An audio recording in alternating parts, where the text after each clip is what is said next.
ito, ang oras ay atin na pong ibinibigay sa kanya. Ya Sheikh, falyatafaddal mashkuran ma'jura.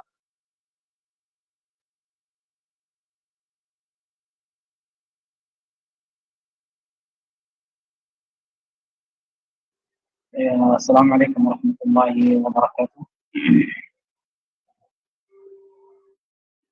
إن الحمد لله نحمده ونستعينه ونستغفره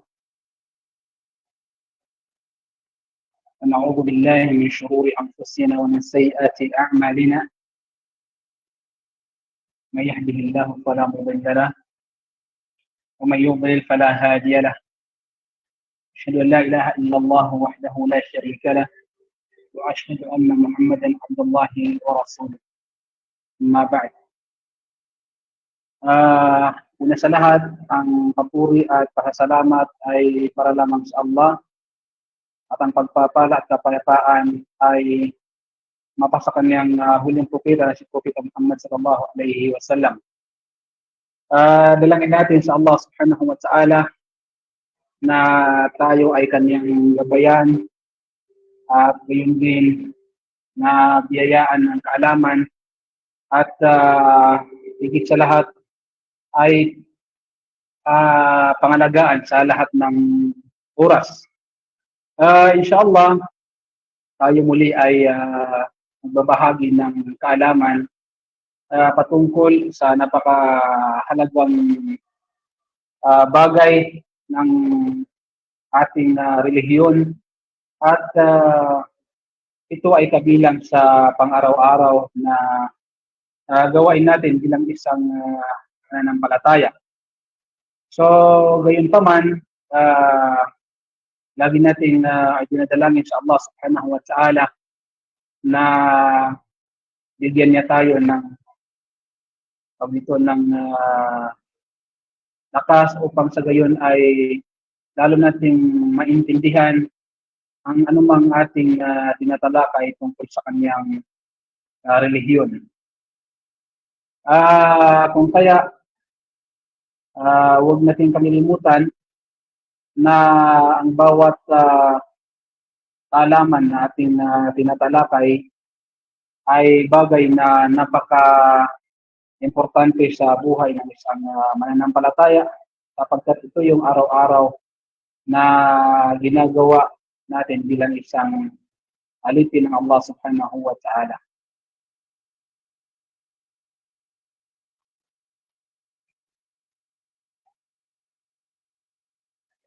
Ito lamang.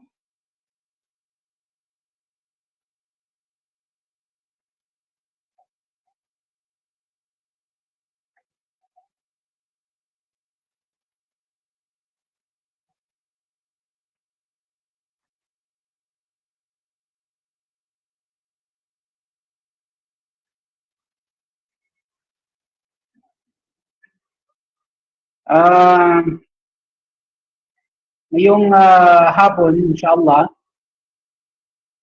ating tatalakayin o magpapatuloy ng ating tinatalakay tungkol sa kitab ng isa sa ating mga butihing sheikh na si Sheikh Saleh Al-Fawzan rahimahullah ta'ala, at ito ay tungkol sa babun fi shurut as-salah. At nung mga nakaraan, ang ating tinalakay ay gaya ng sinabi natin na natalakay na natin nung mga nakaraan na kasama sa Kitab at-Tahara ang tungkol sa kabilang sa mga shurut ng sala, kondisyon ng sala. Ito yung ikaw ay Muslim, al-Islam. Pangalawa na ikaw ay ikaw ay nasa tamang gulang. Ang tinutukoy dito na nasa tamang gulang ay napaghihiwalay ng isang bata, lalaki man o babae. Ang tawag dito ang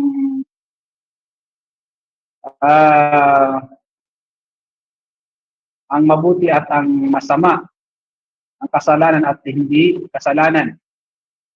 At gayon din na kabilang din dito ay matino ang pag-iisip, kabilang ito sa kondisyon ng sala, at gayon din mga kapatid sa pananampalataya na kabilang sa syurut ng sala ay paglilinis sa pamagitan ng wudu at sa pamagitan ng ghusl. So, ngayong hapon, inshallah,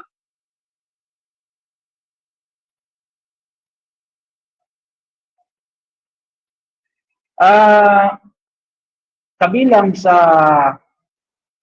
tatalakay natin bilang isang nung nakaraan natalakay natin ang panglima at ang unang binanggit dito ni Sheikh Saleh Al-Fawzan sa kanyang kitab na Kitabu Mulakhasul Fiqhi na nasa Kitabu Salah, at ang unang binanggit niya dito na kabilang sa syurutus salah ay ang dukhulul waqt. Ibig sabihin ito yung pagpasok ng oras ng sala, at ito ay mga natalakay natin kung ano yung mga eksaktong pagpasok ng oras ng sala sa 5 ulit na pagdarasal. So ngayon, ang pangalawa na binanggit niya rito, asyartu tsani, satrul awrat.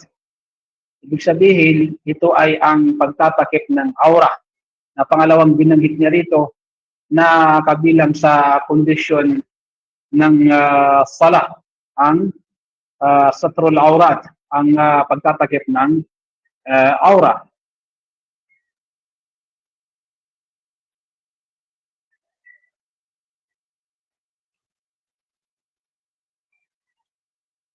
At gaya ng sinabi niya, isa sa mga kondisyonan niya ng sala ay ang pagtatakip ng aura, na kung saan ito niya ay obligadong takpan. Ito ay hindi maganda na nakikita at itinuturing na kahiya-hiya o nakakahiya na makita. Gaya ng sinabi ng Allah subhanahu wa ta'ala sa Surat Al-A'raf, بعد أعوذ بالله من الشيطان الرجيم يا بني آدم خذوا زينتكم عند كل مسجد. Sinabi ng Allah subhanahu wa ta'ala, o mga anak o mga angkan ni Adam, sa tuwing kayo anya ay magsasagawa ng sala, ay maging malinis kayo at magsuot ng mga malilinis na kasuotan bilang pantakip sa inyong aura o yung aurat. Okay? So, inuutusan tayo ng Allah subhanahu wa ta'ala na takpan natin ang ating aurat sa tuwing tayo ay magsasala. Kaya ito ang dahilan kung bakit ito ay naging kabilang sa kondisyon ng sala, na matakpan ng ating aura kapag tayo ay magsasala. Gayun din na ibig sabihin sa bawat sala ay dapat natakpan natin ang ating aurat. Okay?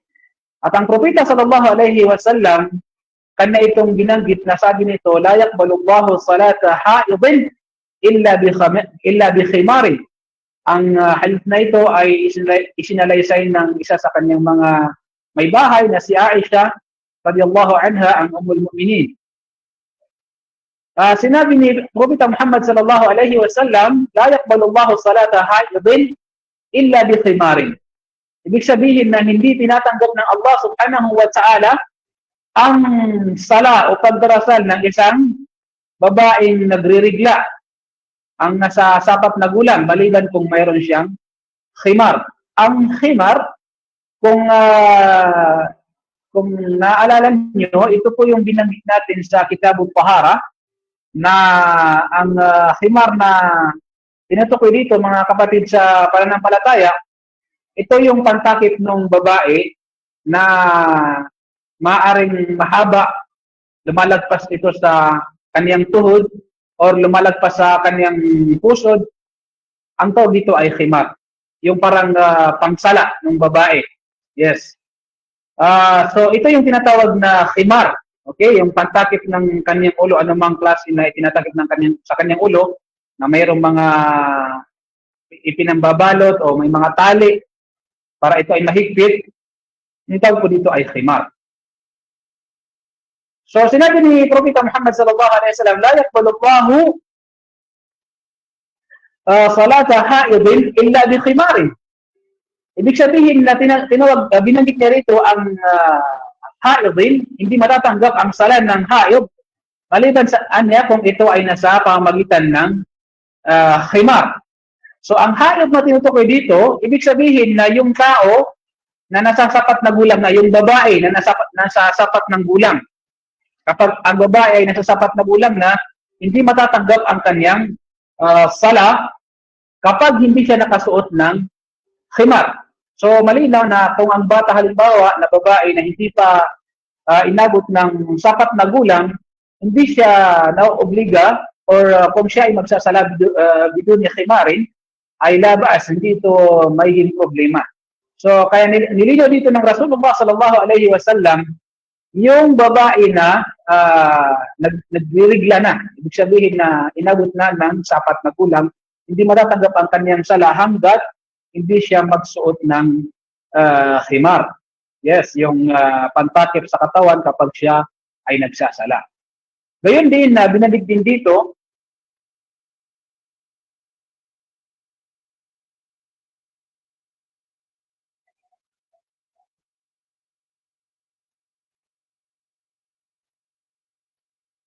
na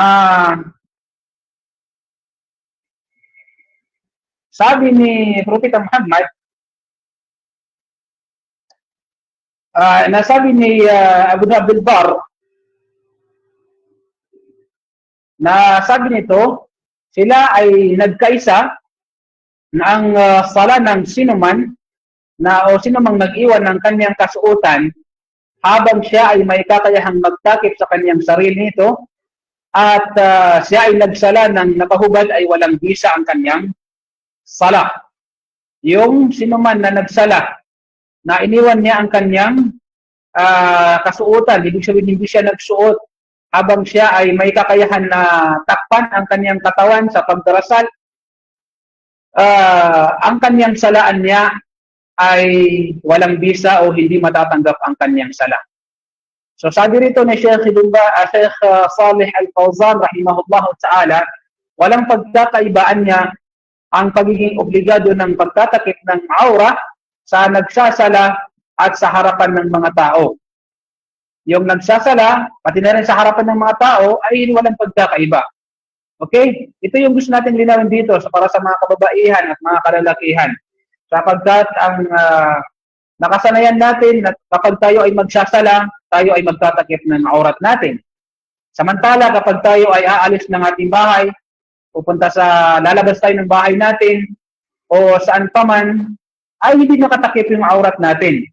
So, anong pagkakaiba? Walang pagkakaiba ito, sinabi ni Sheikh Saleh Al-Fawzan rahimahullah ta'ala, na walang pagkakaiba ang pagtatakip ng aurat, either ikaw ay nagsasala, or ikaw ay nasa bahay, ikaw ay lalabas ng bahay, na nararapat na natakpan mo ang iyong aurat, sabi ni Sheikh Saleh Al-Fawzan rahimahullah ta'ala, at kahit na ikaw ay nag-iisa, ayon sa tamang pananaw ng ating mga ulama, ay nararapat na ikaw ay nagtatakip ng aura o nakatakip ng aurat. Mamaya inshallah babanggit natin ang aurat ng babae at saka aurat ng lalaki. So batay sa hadith ni Muawiyah ibn Haida al-Qushayri na ang propeta sallallahu alaihi wasallam ay nagsabi na sabi nito, ihfaz awrataka illa min zawjatika aw ma malakat yaminuk. Qultu ya Rasulullah, sabi ni Propeta Muhammad sallallahu alaihi wasallam, ingatan mo ang iyong masilang bahagi ng katawan. Ibig sabihin, natakpan mo ang iyong masilang bahagi ng katawan sa iyong asawa. Ingatan mo o takpan mo ang iyong masilang bahagi ng katawan, ang iyong aurat. Takpan mo ito, sinabi ni Propeta Muhammad sallallahu alaihi wasallam. Maliban anya illa min zawjatik, maliban sabi niya, kung sa harapan ng iyong asawa, lalaki man ito o babae, o di kaya o mamalakat yaminok, o di kaya yung mga taong alipin, yung alipin mo o yung mga tao na malalapit sa iyo o yung mga tao na tawag dito na mahram mo. So, walang problema sa kanila. Qultu ya Rasulullah, itong sahaba na ito, tinanong niya ang Rasulullah sallallahu alaihi wasallam. Paano niya? Sabi niya, فَإِذَا كَانَ الْقَوْمُ بَعْضُهُمْ فِي بَعْضٍ. Gusto ko po itong linawin kasi mayroon pong nagtanong nito ng mga nakaraan ang patungkol dito sa pagtatakip ng aura. Sabi, at saka mayroon din gumagawa nito na lalaki to lalaki, babae to babae, na hindi nila tinatakpan ng kanilang aurat. Kaya, para maging malinaw, ang sahaba na ito na sinabihan ni Propeta Muhammad sallallahu alaihi wasallam, nilinaw niya kay Propeta Muhammad sallallahu alaihi wasallam. Sabi niya, Ya Rasulullah, فَإِذَا كَانَ الْقَوْمُ بَعْضُهُمْ فِي بَعْضٍ. Ibig sabihin ng lalaking ito, ng sahabang ito, usugon ng Allah, paano niya kung sila ay magkakapareho ng kasarian? Ibig sabihin, lalaki to lalaki, o di kaya babae to babae. Anong sabi ng Rasulullah sallallahu alaihi wasallam? Qala fa in istata'ta an la turiyaha ahadan la fala turiyannaha. Ibig sabihin ni Propeta Muhammad sallallahu alaihi wasallam, kung kaya mong hindi maipakita sa sinuman, huwag mo itong ipakita, sinabi ng Rasulullah sallallahu alaihi wasallam. Gayon din, sabi nito, hindi lang doon natapos bagto sinabi ng lalaking ito, ng sahabang ito, qultu ya Rasulullah, fa in kana ahaduna haliyan. Sabi ng lalaking ito, o sugo ng Allah, paano kung ang isa sa amin ay nag-iisa? Ibig sabihin, wala kang kasama sa bahay, nasa kwarto ka lang, wala kang kasama. Kahit yung asawa mo, wala yung asawa mo. Anong sagot ni Propeta Muhammad sallallahu alaihi wasallam? Wallahu ahaqqu an yustahiya minhu minan nas. Sinabi ng Rasulullah sallallahu alaihi wasallam, kung gayon anya, ang Allah ay higit na karapat-dapat na ikahiya kaysa sa mga tao. Tatandaan po natin ito mga kapatid sa pananampalataya, mga kapatid kong kalalakihan at mga kababaihan, na ang pagtatakip ng aurat ay hindi lang dahil ikaw ay magsasala, bagkus kahit saan ka man pupunta, lalabas ka ng bahay mo, kinakailangan ikaw ay nakatakip ng aurat. Yun ay wajib. Ngunit, gayon din na kapag lalaki to lalaki, dahil sabi mo, lalaki naman kami lahat, hindi rin maaari yun. Kinakailangan takpan mo ang iyong aurat. At gayon din, babae to babae, gayon din na kinakailangan takpan mo ang iyong aurat. At gayon din, kahit ikaw ay nag-iisa, sinabi ng Rasulullah sallallahu alaihi wasallam, nararapat na takpan mo ang iyong aurat, sabi ng Rasulullah sallallahu alaihi wasallam, na ito ay iniiwan ng ibang mga kapatid sa pananampalataya. So, kapag ikaw ay nag-iisa, mas nararapat na ikahiya natin ng Allah subhanahu wa ta'ala na inuutusan tayong takpan ng ating aurat, samantala hindi natin tinatakpan ng ating aurat sa kadahilan na sinasabi natin na walang nakakita sa atin. So, nararapat, sabi ng Rasulullah sallallahu alaihi wasallam, na mas higit na karapat-dapat na ikahiya ang Allah subhanahu wa ta'ala kaysa sa mga tao. Ngayon din na sinabi rito ni Sheikh Saleh Al-Fawzan rahimahullah ta'ala, tinawag ng Allah subhanahu wa ta'ala ang paglantad ng mga pribadong bahagi ng katawan o paglantad ng ating aurat ng isang kahalayan. Tinawag ito ng Allah subhanahu wa ta'ala na isang kahalayan sa kanyang pahayag tungkol sa mga kafir. Gaya ng sinabi ng Allah subhanahu wa ta'ala, فَإِذَا فَعَلُوا فَاحِشَةً قَالُوا وَجَدْنَا عَلَيْهَا آبَاءَنَا وَاللَّهُ أَمَرَنَا بِهَا قُلْ إِنَّ اللَّهَ لَا يَأْمُرُ بِالْفَحْشَاءِ. Sinabi ng Allah subhanahu wa ta'ala, at kapag sila ay nakagawa ng kahalayan, sila ay nagsasabing, aming natagpuan ng aming mga ninuno na ginagawa ito. Ibig sabihin, ang mga kuffar, ang mga walang pananampalataya, ang mga sumasamba sa iba bukod sa Allah subhanahu wa ta'ala, kapag sila ay nakagawa ng kahalayan, sila ay nagsasabi na natagpuan daw nila ang ganito sa kanilang mga ninuno na ginagawa ito. Hindi nila tinatakpan ng kanilang aurat. At ito ay ipinag-utos ng Allah subhanahu wa ta'ala sa amin. Ang masama doon, sinasabi nila na ito daw ay ipinag-utos sa kanila ng Allah subhanahu wa ta'ala. Kung kaya anong sinabi ng Allah subhanahu wa ta'ala sa kanila, Qul ya Muhammad, inna Allah la ya'muru bil fahsya. Sabihin mo sa kanila, o Muhammad, katotohanan na hindi ipinag-uutos ng Allah subhanahu wa ta'ala ang gawaing kahalayan. Okay? So, ibig sabihin, sa panahon ng Jahiliyyah, o sa panahon ni Propeta Muhammad sallallahu alaihi wasallam, ang mga tao, ang mga Quraysh, sila ay umiikot sa Kaaba na nakahubad o nakahubad, na sinasabing ito ay bahagi ng kanilang relihiyon. So ito yung kabilang sa panlilin lang nila sa mga tao. So, gayon din na sinabi dito ni Sheikh Saleh Al-Fawzan rahimahullah ta'ala, ang hindi pagtatakip ng mga pribadong katawan at pagpapakita sa mga ito ay humahantong sa matinding kasamaan at isang paraanan niya sa paggawa ng kahalayan at pagkawala ng hiya. Ang paghubad o hindi pagtatakip ng aurat, kabilang din ito ng pagkagawa o isang paraan ito ng pagkagawa ng kahalayan at hindi lang yun kundi pagkawalan ng hiya. Nawawalan ng hiya ang taong nagpapakita ng aurat sa kapwa niya lalaki o kapwa niya babae o sa mga tao. Tulad ng masasaksihan natin sa panahon natin ngayon mga kapatid sa pananampalataya sa lipunan o sa karamihan na ang kanilang dignidad ay nawala at lumaganap ang hindi magandang pag-uugali. Sinabi ni Sheikh Saleh Al-Fawzan rahimahullah ta'ala kung saan ang bisyo ay lumaganap at nawalan sila ng kahihiyan sa kanilang mga sarili sa kadahilanan ng kanilang paghuhubad o hindi pagtatakip ng kanilang aurat, lalo na ang mga kababaihan. So ang pagtatakip ng aurat mga kapatid sa pananampalataya, sinabi ni Sheikh Saleh Al-Fawzan rahimahullah ta'ala, ay nagpapanatili ng kainaman at moralidad. Kaya naman sinisikap ni Satanas, ni Shaytan, na tuksohin ang mga anak ni Adan na ilantad ang kanilang mga pribadong katawan sa madla o sa maraming tao, kung kaya ang Allah subhanahu wa ta'ala dinala niya tayo laban dito sa kanyang sinabi sa maluwalhating Quran, ya bani Adam, la yaftinannakum ash-shaytanu kama akhraja abawaykum min al-jannah yanzi'u anhuma libasahuma liyuriyahuma sawatihima.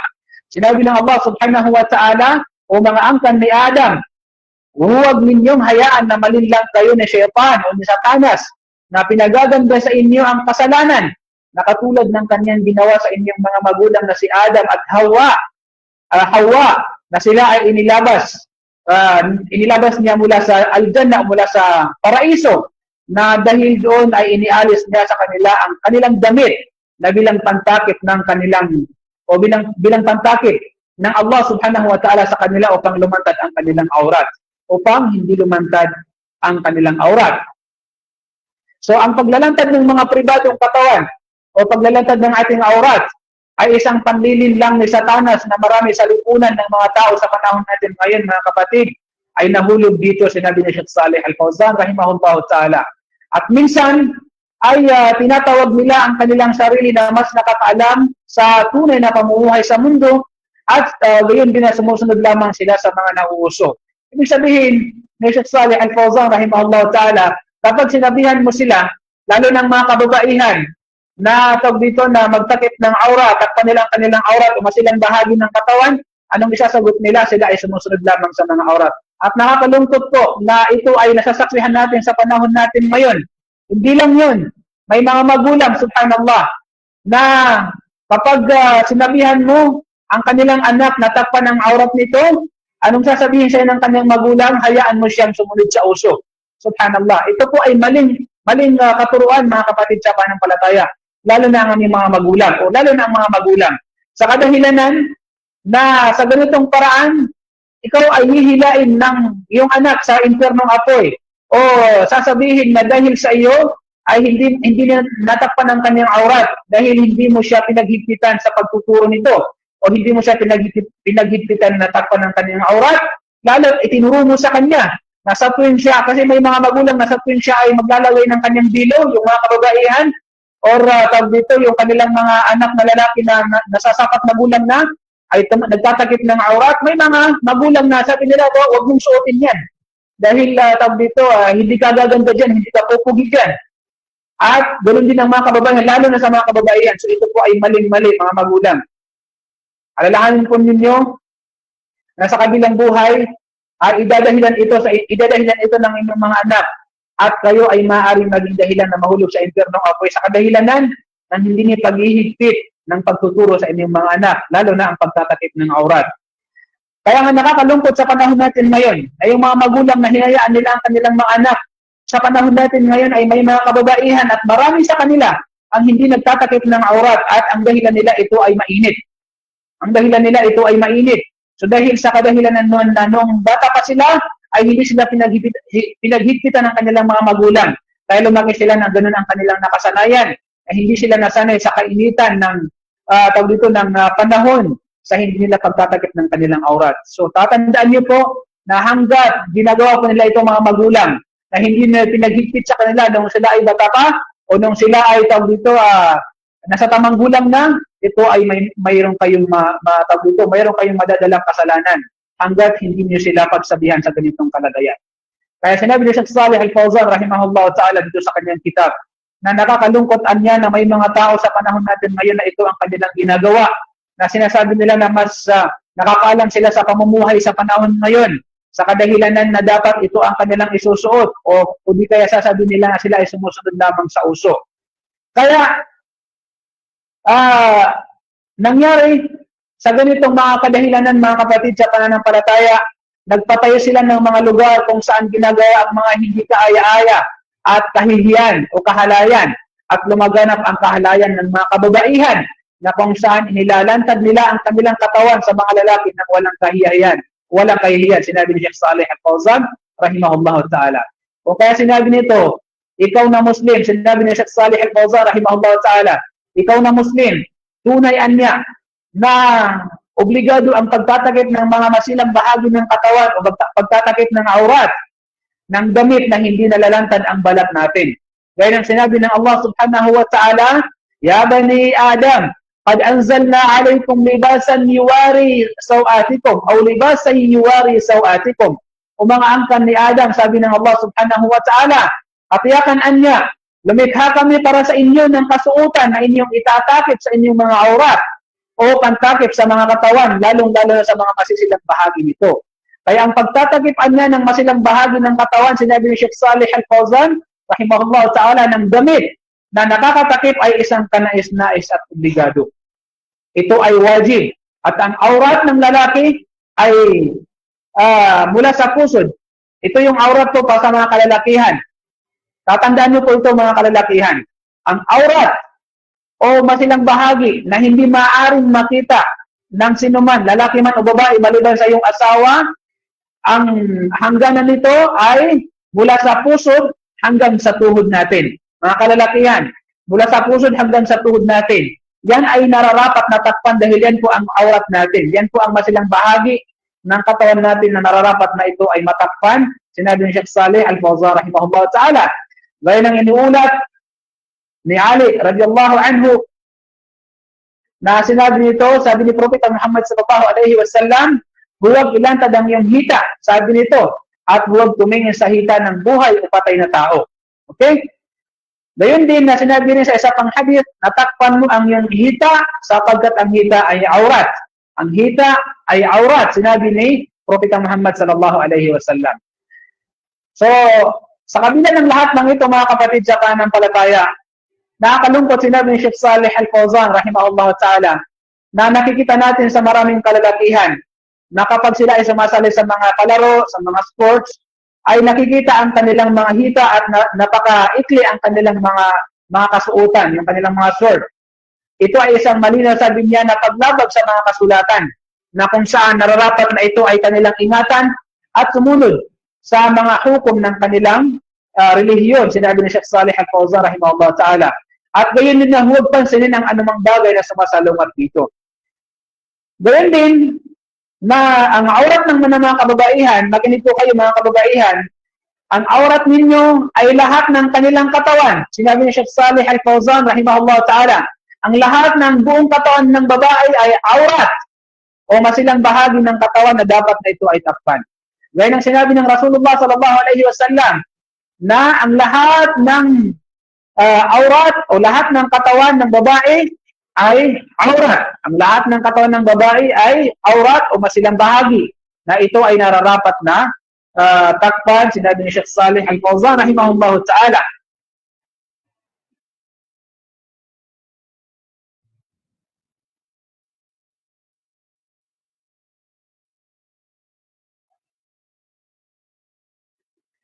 Lahat anya ng katawan ng babae ay aurat, sabi ni Propeta Muhammad sallallahu alaihi wasallam. At gayon din sa isa pang hadith na isinalasa ni Ummu Salama Nasabi nito, maaari bang magdasal ang isang babae na nakasuot ng pantakip at khimar, ngunit wala siyang suot na izar, yung pang-ibaba.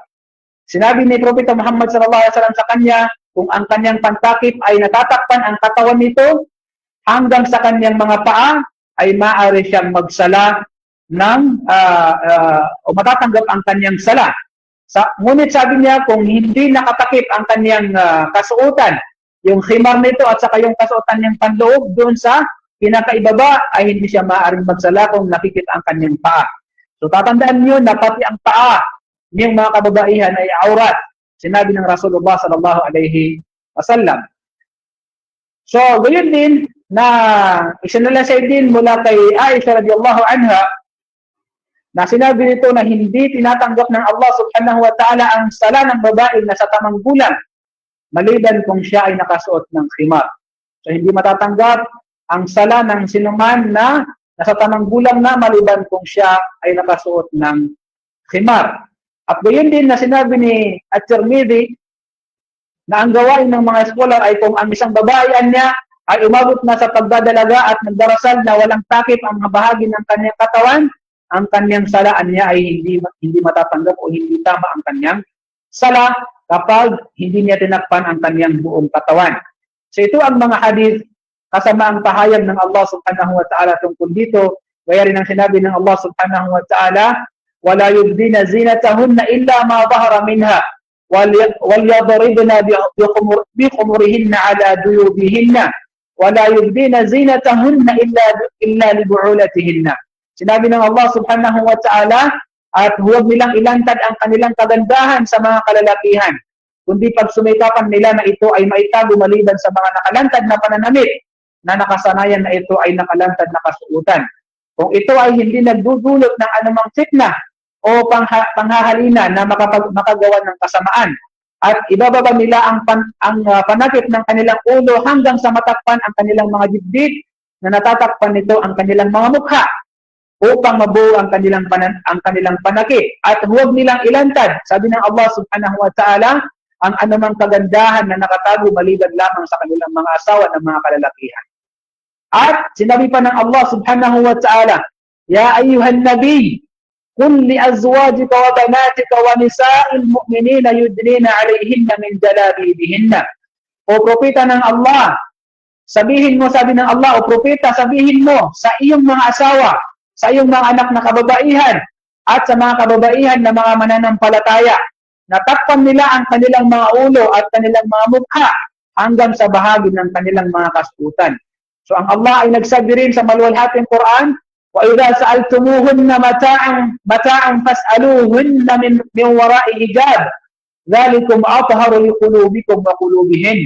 Sinabi ng Allah subhanahu wa ta'ala, at kapag kayo anya ay magtatanong sa kanyang mga asawa para sa ano paman, sila ay inyong tanungin sa likod ng tabi o kubling harang. Yan ay higit na dalisay para sa inyong mga puso at kanilang mga puso. Kaya itong mga ayon na ito ay mga patunay ng pagtatakip ng aurat, lalo na sa mga kababaihan, na ang kanilang aurat ay buong katawan nila. Kaya sinabi rin ni Aisha radhiyallahu anha, kami ay kasama ng Propeta sallallahu alaihi wasallam sa tuwing kami ay nagsasagawa ng umrah, habang kami ay naka-ihram, at kapag may mga lalaki na dumadaan, bawat isa sa amin ay nagtatakip ng kanyang khimar sa kanyang mukha. Tinatakpan nila ang kanilang mukha kapag mayroong dumadaan ng mga kalalakihan.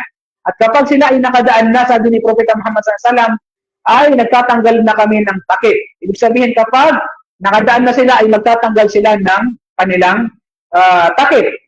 So, ganito mga kapatid sa pananampalataya, ang mga kasulatan na ito, at mga katulad nito na talata mula sa Quran at Sunnah na marami pang iba, ay nagpapahiwatig na sinabi ni Sheikh Salih Al-Fawzan rahimahullah ta'ala, na ang buong katawan ng isang babae ay aurat sa harapan ng mga lalaking hindi mahram o hindi nila asawa, hindi nila kapatid na lalaki o anak na lalaki o yung mga kabilang sa tinatawag na mahram. At gayon din na hindi pinahihintulutan, sinabi Sheikh Salih Al-Fawzan rahimahullah ta'ala, hindi pinahihintulutan para sa kanya na ipakita ang alinman sa kanyang katawan sa harapan nila, maging sa panahon ng pagdarasal o iba pa.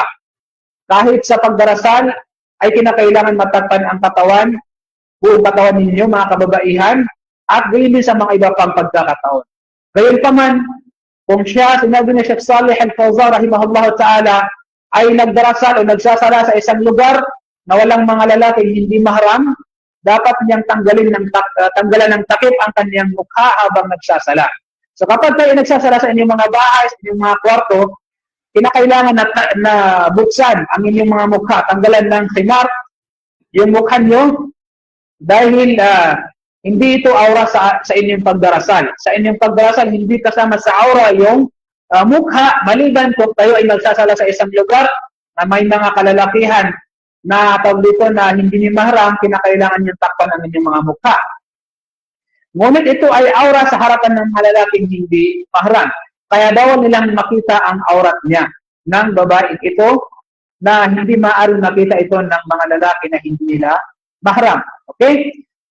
So, sinabi ni Sheikh Salih Al-Fawzan rahimahullah ta'ala, tunayan niya na nakakalungkot na makita ang kaluwagan at pagkawala ng kahinhinan na inabot ng maraming modernong kababaihang muslima sa panahon natin ngayon. Na kung kaya, sinabi ni Sheikh Salih Al-Fawzan rahimahullah ta'ala, ginagaya nila ang mga kababaihan na hindi mga Muslim, mga kuffar, at mga tumalikod sa pananampalataya. Alalahanin natin, sabi niya na ang Allah subhanahu wa ta'ala ay nag-utos ng karagdagang sukat na higit pa sa pagtatakip ng masilang bahagi ng katawan o ng aurat sa panahon ng pagdarasal. At ito ay kabilang sa palamuti ng mga kalalakihan at mga kababaihan. Sinabi ng Allah subhanahu wa ta'ala, Ya bani Adam, khudhu zinatakum 'inda kulli masjidin. O mga anak ni Adam, magsuot kayo ng palamuti na ayos na damit sa pagtungo sa bawat masjid. Kaya siya, ang Allah subhanahu wa ta'ala, ay nag-utos ng maayos na pagdadamit, hindi lamang sa pagtatakip ng aura, hindi lamang sa pagtatakip ng aura, sabi nito, kundi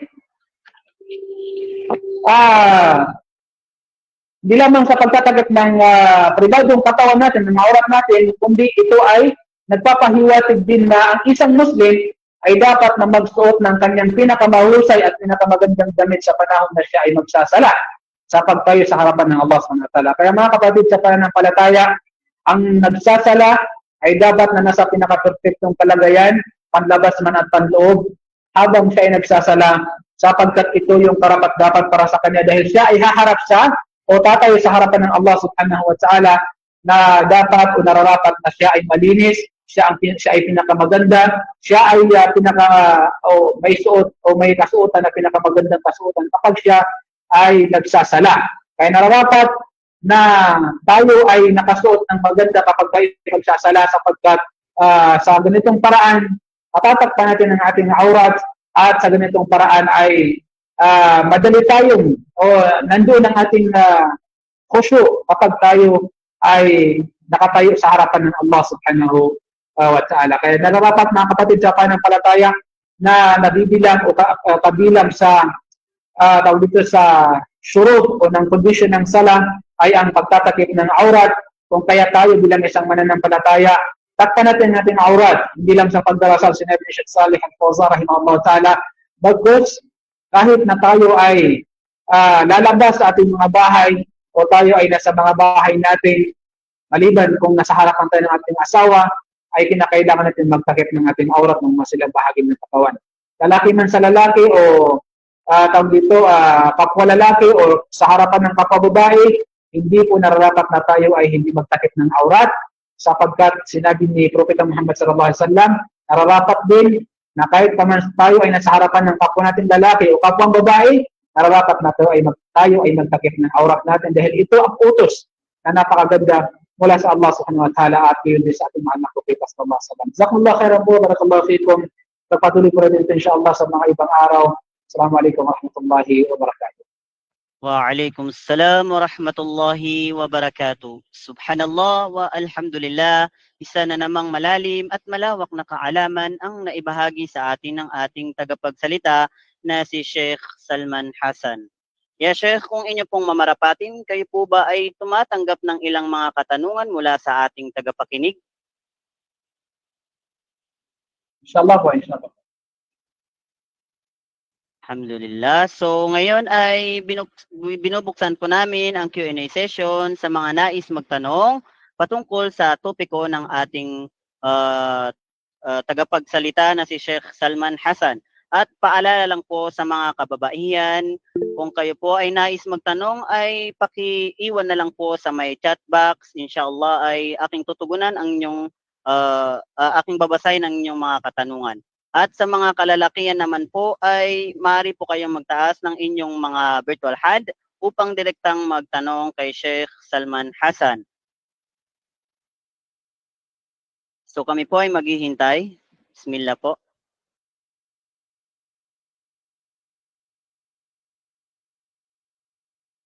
So unang katanungan mula sa kababahian ay Assalamualaikum warahmatullahi wabarakatuh po ya Sheikh. Tanong lang po, nagsasala po ako ng naka-uniform po sa hospital. May prayer room naman po doon kasama ang mga kasamahan sa work ko. Wala po ako suot na khimar or abaya sa tuwing nagsasala. Ang uniform ko po naman ay maluwag na scrub suit, puting coat at nakatarha. Ang sala ko po ba ay tanggap sa ganyang kasuotan?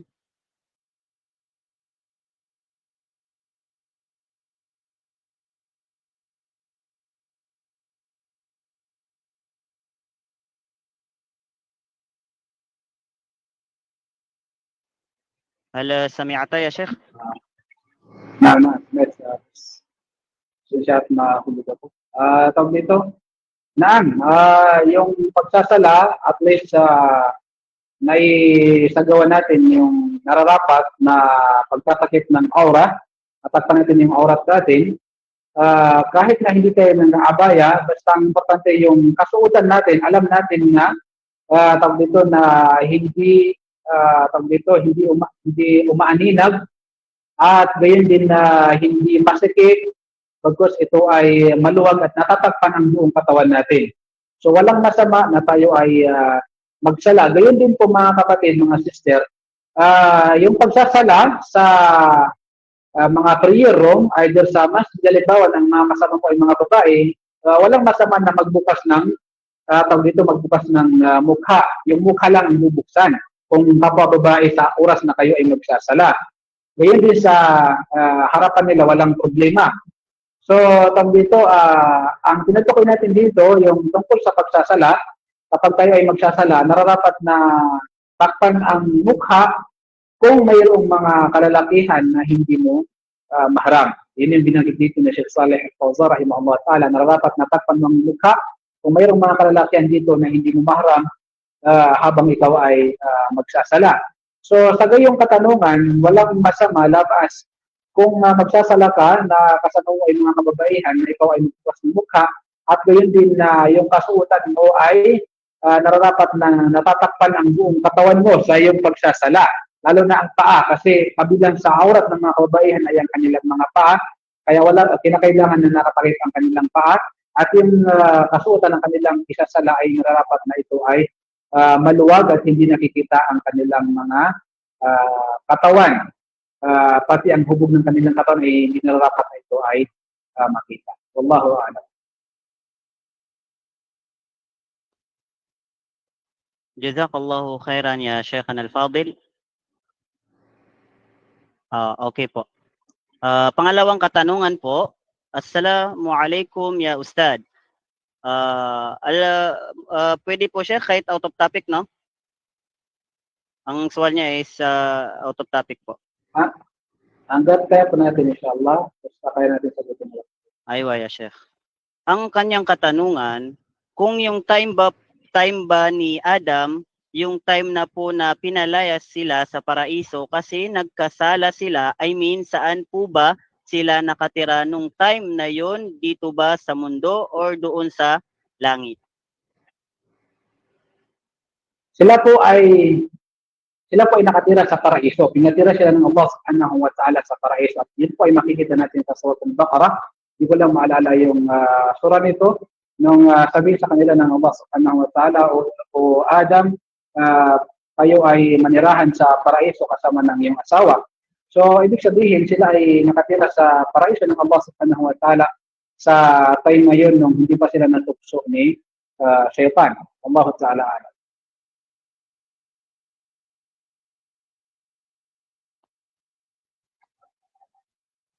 Meron pa po ba?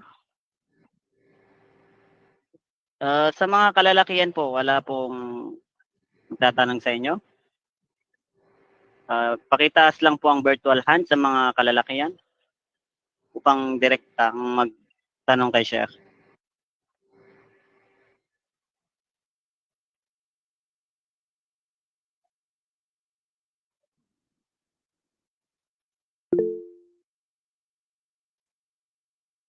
أيوة يا أخي الفاضل فليتفضل Orlando. Go ahead po.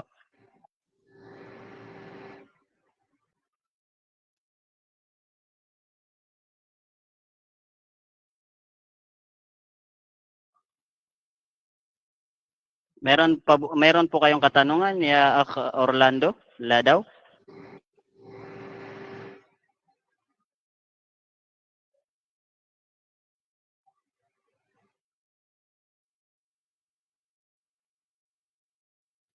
Siguro po is na pindot niya lang yung right hand.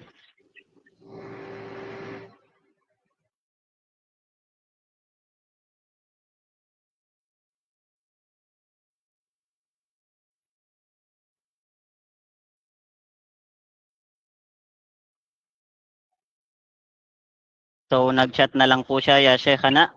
Ang kanyang katanungan Sheikh is valid po ba na magsuot ng unisex na pangsala?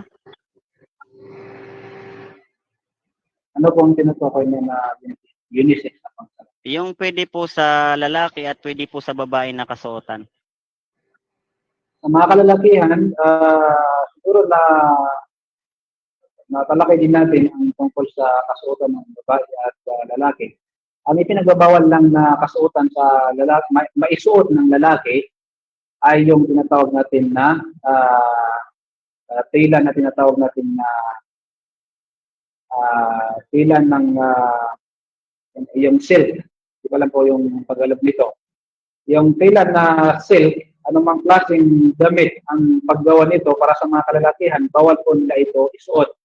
Sapagkat yan ang pinagbabawal na tawag dito na kasuotan para sa kanila.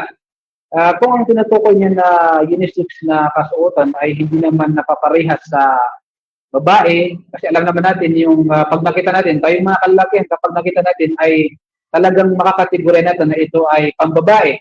So, yun ay pinagbabawal na suotin sapagkat ito ay pinagbawal ng Rasulullah sallallahu alaihi wasallam na magsuot ang kalalakihan ng kasuotan pambabae at yun din ang mga kababaihan ang magsuot ng kasuotan panlalaki. So, malinaw na unang-una yung tela na bawal suotin ng mga kalalakihan kahit pa man ito ay ginawang kasuotan panlalaki, pero kung ito ay tela na tinatawag na silk, ito po ay haram para sa mga kalalakihan na isuot ito. Pero maliban dito, kung ang kasuotan kahit man ito ay unisex, pero alam natin na tawag dito, hindi naman natutulad sa kasuotan ng babae, no, dabas, wala pong masama na ito ay isuot. Allahu a'lam. Aywa Sheikh, jazakallahu khairan. At idadagdag ko lang po habang nag-aantay tayo ng isang katanungan. Nakalimutan natin ito kaninang sabihin. Para po sa mga kalalakihan, tatandaan po natin na ang aurat natin ng mga kalalakihan ay mula pusod hanggang hanggang tuhod.